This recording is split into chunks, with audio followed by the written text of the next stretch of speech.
tabona kanso yatwigate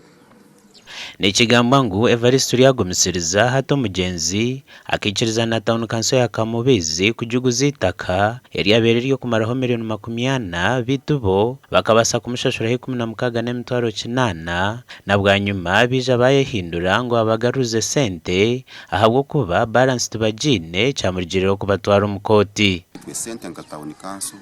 tukabantu ziha ombantu turi kuzomu uburika ya buri umuntu turi kuyama umutwaro then kutwarundine sente kugira ngo tukayikirize sente zitwabiri tugorine no mshije sente zabura kuhika kandi aba makaga kabagaga kahwayo yayenda sente kandi twe nkabantu twabifitini twabintu basakwiha sente niko twashutamireho nabo twagira ngo twikirizane mwenu sente ziriyo abaye aturekire ataho nko gundo mwaka tubone garuko mbantu okubaronda mwakanda akasente kuhikirize sente zitwabire turagirimo ecyogo mgenzi atarikirize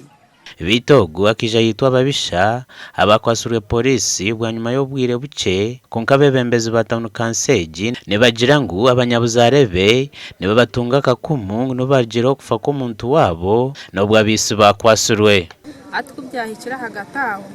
umushija yaheza yabo konka yapfa byaremere byatandikiro mu koti konka batakagire konka yayiguze umushango mu koti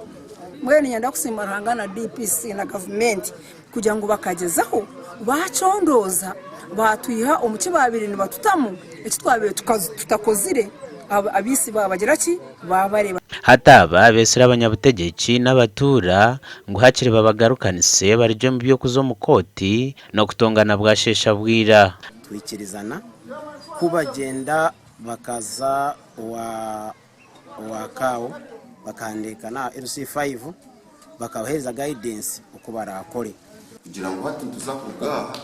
mfitame town council executive mfitame na council twihemu icyo kugira ngo tuzahitaka tuyeho itake ry'esente izitwashashwire n'umugenzi asigarane ikicweka family asigarane ikicweka mwene kitarashashwire gasha kwa Ruth n'wamanyo muri Singira